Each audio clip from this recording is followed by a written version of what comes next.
The 2025-2026 Finance Bill was presented in Parliament on Thursday by CS for Treasury John Mbadi. Notably, from this budget, almost half of it has been directed towards debt servicing and repayment. With me in studio is Victor Kimwamu, an economist and also an economic analyst, who is the president at the Kenya Economic Students Association, who's going to help me break down this budget and also explain what this means for the country's economy. Welcome, Victor. Thank you very much, Agatha. Yeah, thank you so much for making time. It's a pleasure. Thank you for having me. All right. So the question on every Kenyan's mind, is our economy at a crisis? Well, firstly, we'd want to look at what is the pocket of every Kenyan feeling like. All right. So we want to diagnose what's the pocket like feeling. Then we go to now the national economy. And in one word to answer you, I'd say no, we are not in a crisis. We're just facing a lot of fiscal pressures that are putting the country's economy at a very tight rope. And why am I saying this? The projection of the GDP growth in the 2025-2026 budget is at 5.3%, okay? Now, this is a growth from, 4.7 in the last financial year.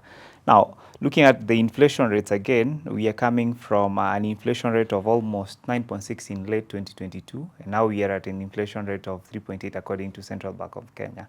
Now, we are in a lot of pressure, but we are not at risk. And I'd say that we are hanging on cobwebs, if you ask me.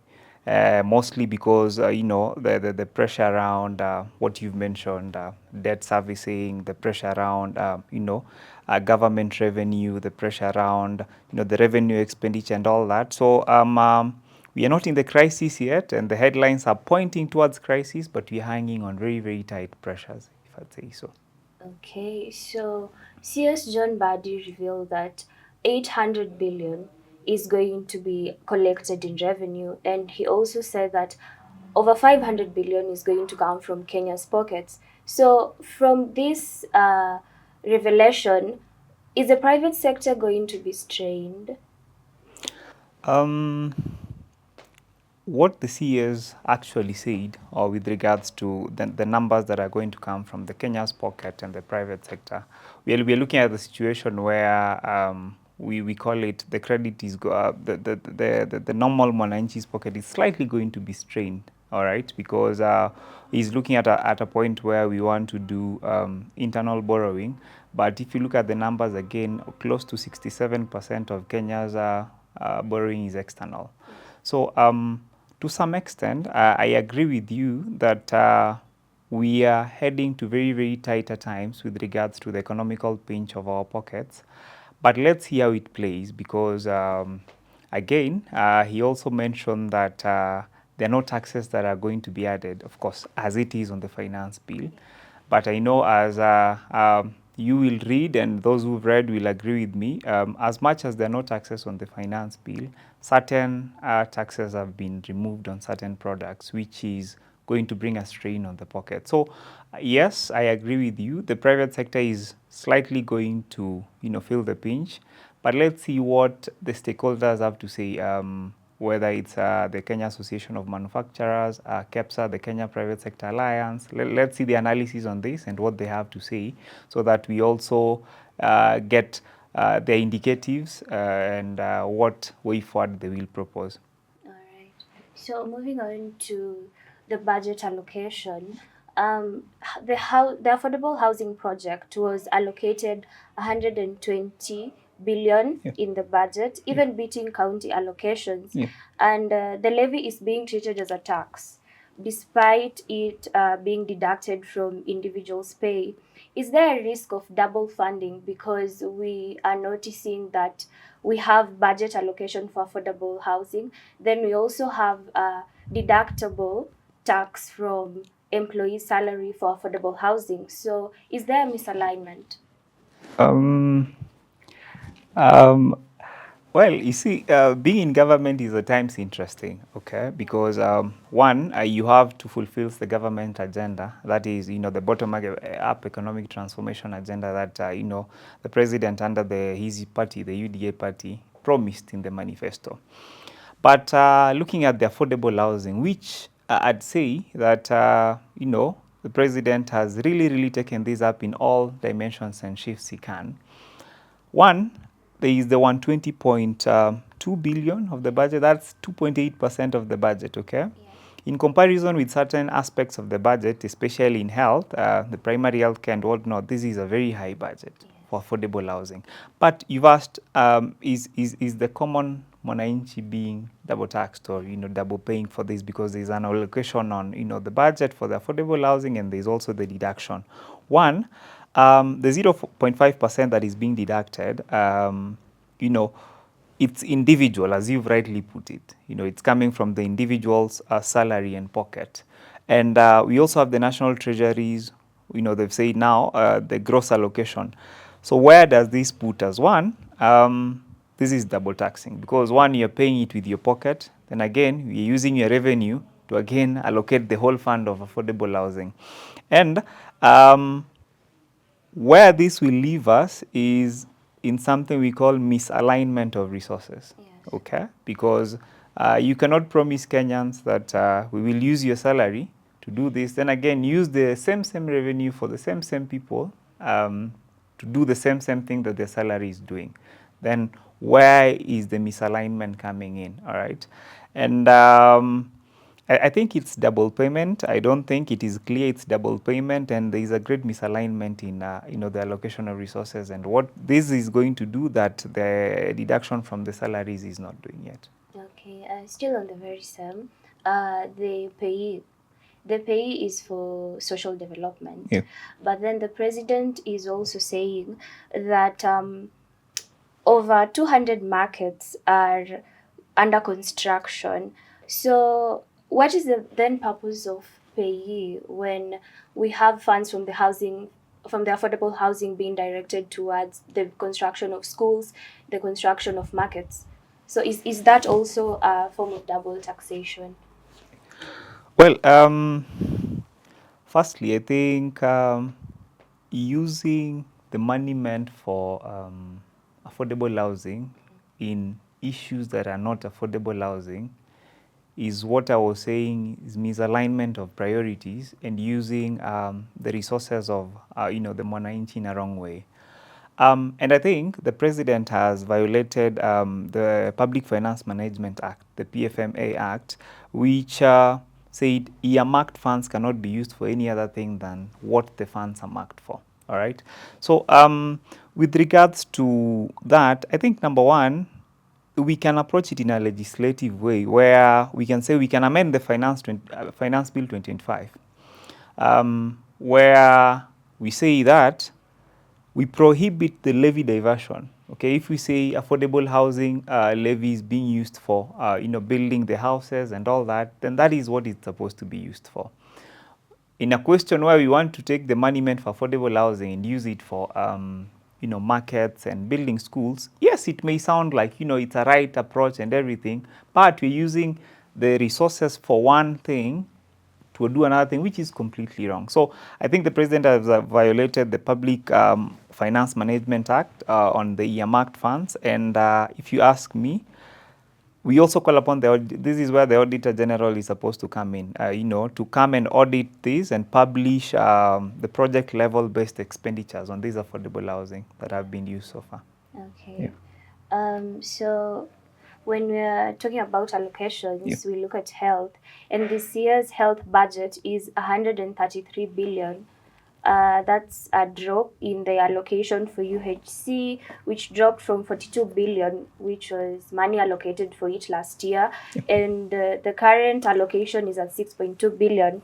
And we noticed that there have been reports of the absence of vaccines, vital vaccines in hospitals, and also the support to these community health practitioners has been relatively low this year compared to last year. So how do you interpret these shifts, in the allocation of funds to UHC? How comes last year's allocation was higher and then this year's allocation is lower, despite there being absence of vaccines? Is the government not prioritizing UHC, even though it's saying that not every Kenyan has a right to healthcare? Wow, it's true, and I agree with you. It's a sad position, especially in the health sector. So we say that in health economics, we say that a healthy nation is a wealthy nation. Right? The economy of the country starts from the health of its people. You don't expect me to pay my taxes if I'm lying in bed the whole day. Yes. All right, or if I'm unwell, I didn't show up at work, the whole week or something. So it's true, there has been a reduction on the UHC from, 42 billion to 6.2 billion, which is very, very unfortunate. But the politics that is playing part here, recently you've seen the UHC workers on strike, Yes. close to now 4 weeks, I think. Yeah. There's going to be a shift from, the national government is saying we cannot pay them. They're supposed to be in the payroll of the county governments. Yeah. The county governments are saying, no, look, guys, we do not have these payrolls. It is you. So in my thought, probably the government through the CS Treasury, the CS Treasury Honbadi say that this year they've used something called a zero-based budget.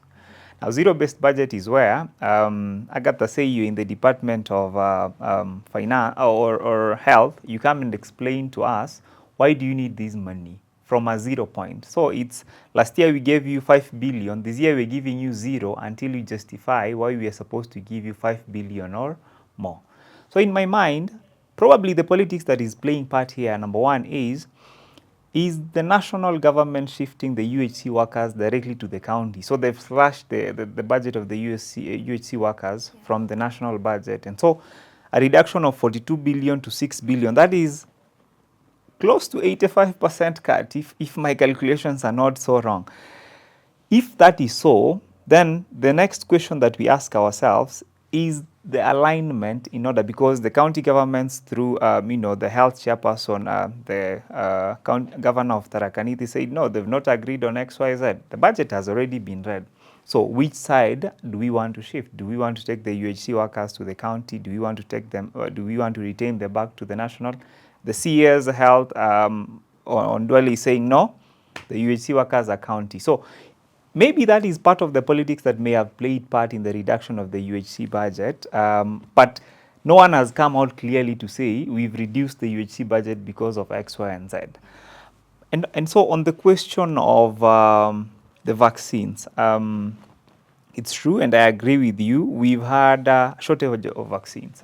Polio, to be specific, is an example. Again, the LCS received polio vaccines just the other day after they were missing for weeks, citing a lot of, challenges in all that. And so if you look at the amount of budget that is placed on, such vaccines and CHPs, we have 4.6 billion. Okay, now 4.6 billion, for me, it has not changed from the last year's budget to this year's budget. I think it's still 4.6 billion. So you ask me, are we looking down or going down on our health priorities as a country, or are we supposed to make advances on science and health prioritization and all that?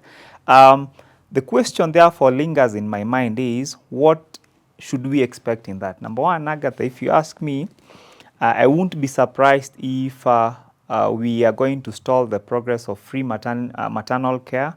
We are going to stall the progress of community health workers, which should be expanded, but I think they're going to now be reduced.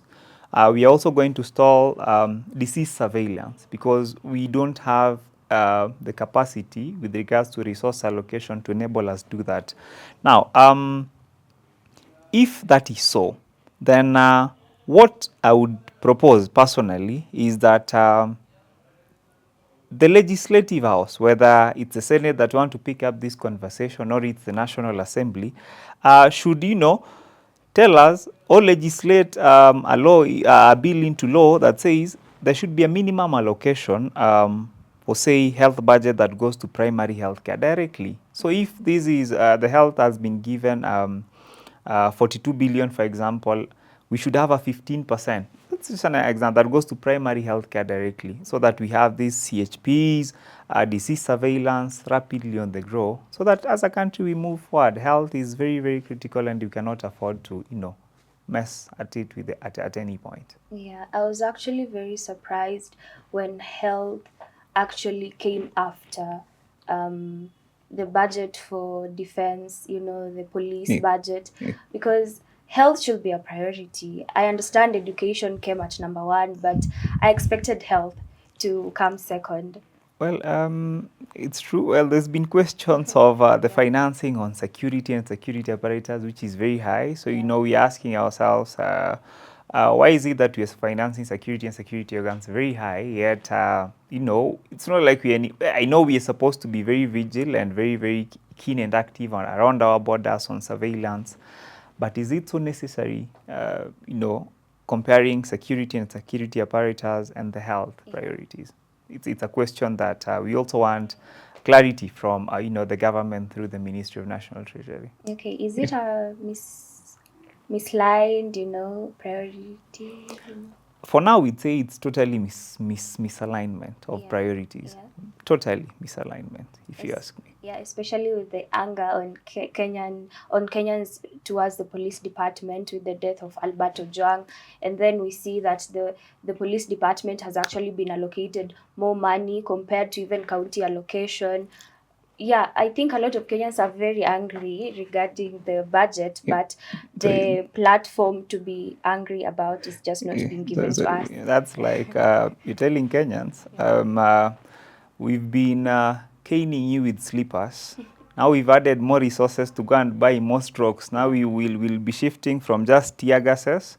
We will now come to water cannons and all the apparatus that are there to now secure the demonstration and anything you will bring. Then again, you consider the situation, UHC workers are still on strike, and there is no feedback you're giving to them, just that, your pay shift is going to be shifted to the counties from July, but that does not reflect on the budget. It's a slap in the face, if you ask me. Okay, so at the beginning of the conversation, you said that the government has allocated 1.9 trillion towards public debt repayment and interest. And from my calculations, this equates to about 57% of all government revenue collection allocated towards public debt. How sustainable is this debt servicing trend that you're seeing? 57% of government revenue collection is being directed towards debt repayment and actually not towards development projects and infrastructure. So how, in your own opinion, how would you describe the servicing trend in Kenya? Firstly, I think it's unfortunate that the National Treasury allocated a whole 57% into debt servicing. But I'm trying to look at the condition that is surrounding them. They also have very little options. Firstly, 67% of Kenya's debt is external. Okay. What does this mean? This means that the shilling volatility, when it spikes or when it goes down, it's very shaky. You'll wake up today and find out that the shilling against the dollar today, the CBK said it was around 129. Tomorrow it may be to 160. Well, we are praying that the shilling is very stable according to the indicative rates they're giving us. But 67% of our debts are external. So that makes us, be very volatile. The shilling's volatility is very high. But let us break it down in this way. 57% of the budget is in servicing debt, okay? That's like saying you earn 100 shillings, okay? Yeah. Then before you think about anything to do with that money, 57 shillings of these 100 bob, you've repaid with debt, okay? Yeah. Now that is why you bring in, okay, I have to go back home, so transport, for example, I have to feed family, I have to pay school fees and all that. So that would mean that before anything else, 57% of this budget is no more. Yeah. So that is where now the pressure now comes in on different departmental aspects of the government to try fulfill their mandate or anything about the government's manifesto. But you asked me, is it a good trend? No. And in my own opinion, I think it is very unsustainable. Very unsustainable. Why? One, the debt to GDP ratio, the Kenya's debt to GDP ratio today is at 66%, yes. All right, as you've rightly mentioned. Now, the anchor that is supposed to be there, the debt to GDP ratio of any country, ideally it's not supposed to surpass 55%, yeah. Okay? Now, this is very, very, very, very, dangerous to our country. And international organizations have said that Kenya now, we are in a point where they call us at a high risk of loaning us, okay? Yeah. It means if you give all loan Kenya money today, the chances of us repaying you are there, but do not be very sure of when. Yeah. Okay, so that again brings in the aspect of interest rate and all that and all that. But what is you know, a way of moving forward? You know, because the budget has been read, we have to again go back and borrow, as the CS had said. My advice, number one, would be, let us look at you know, the long-term bit of all this. The long-term bit on how to boost our revenue. You know, for us to prevent, you know, borrowing every other time, every other financial year, introducing new finance bill. Let us look on how can we then boost our revenue. Now, the digital economy is doing very well, if you ask me. And then, of course, the target is, I think, the target is 50 billion per year in the digital economy, if I'm not wrong. So, can we expand, not increase taxes, expand the tax base, not increase the taxes, just expand the tax base in such a way that every other mwananchi, like me and you and every other person, can pay their taxes more broadly without feeling the pinch of paying higher taxes or more taxes, or, you know, feeling like, you know, if I pay these taxes, they're going to be misaligned. But that brings us to the question of, as we expand the tax base, then it would mean that our taxes be used for the right purposes. I know that is a governance question and all that, but we'll come to that, of course, someday. Number two, still on the long-term beat, can we then do what we do growth-led consolidation? For example, can we prioritize agriculture? Okay, because the exports of agriculture, if you compare the GDP to debt, the agricultural exports bring more to the GDP than even to the debt. So can we do a growth-led consolidation of our resources here in the country? And also, I think this is a conversation that started a while back, talking of privatization, okay? Can we see what assets of the government that can be privatized and the revenue be monitored, and we see what aspects of this revenue can be used for what? And also, finally, just on that, I think my small 2 cents of thought, concessional loans, as the CS had mentioned, you know, they may work in the short term, but concessional loans, nonetheless, you have to repay them. I know they have, you know, interest rate cap at some certain point, but our debt is unsustainable at this. And as I had mentioned earlier on, we are hanging on a very, very tight rope that if we do not take care, then we will be in the ditch in no time. Okay, so is it safe to say that we are spending more than what we are actually collecting? It's safe to say that at the moment we are spending more than we are collecting, but we need to say that with actual data. The CS again is on record when he was tabling the budget in Parliament, that there is an audit of all debts and loans that is currently underway. And from there, we can know of the alleged 11 plus trillion debts, what has been used for what.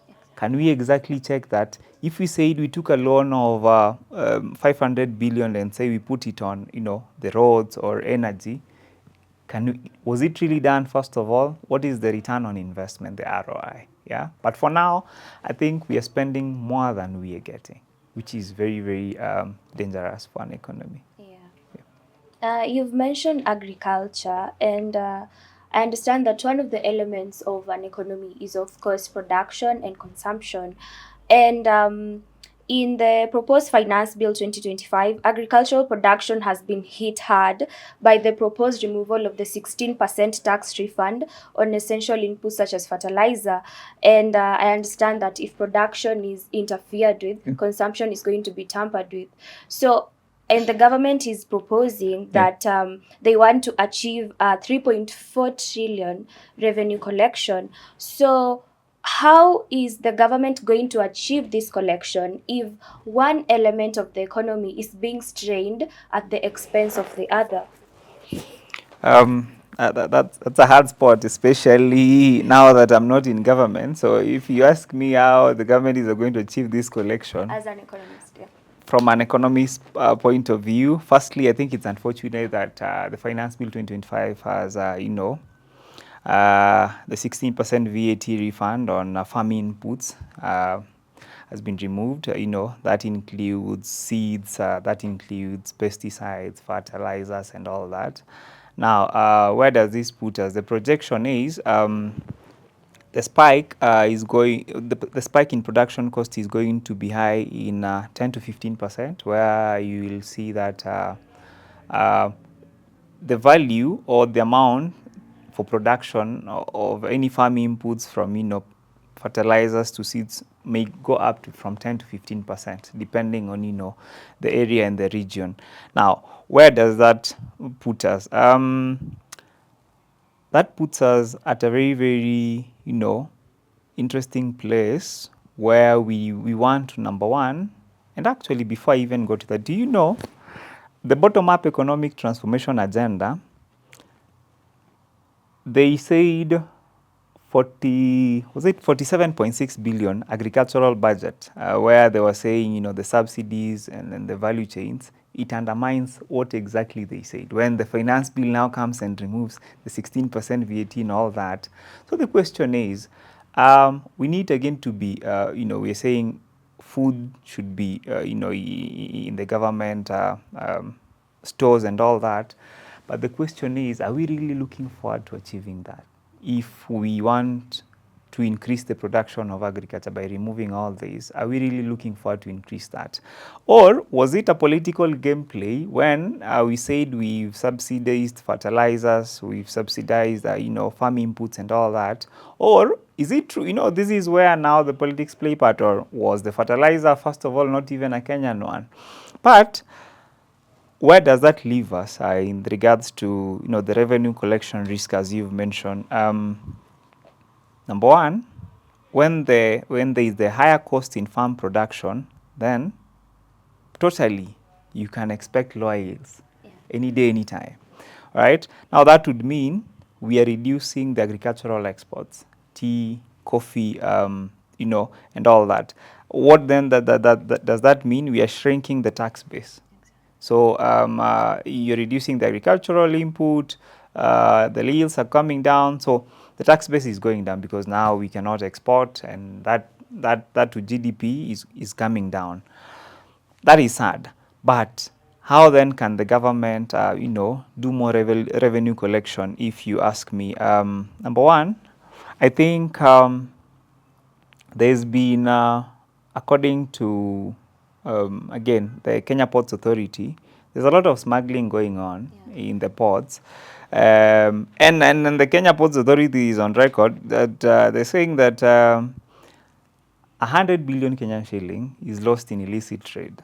Okay, now illicit trade at the ports or wherever entry.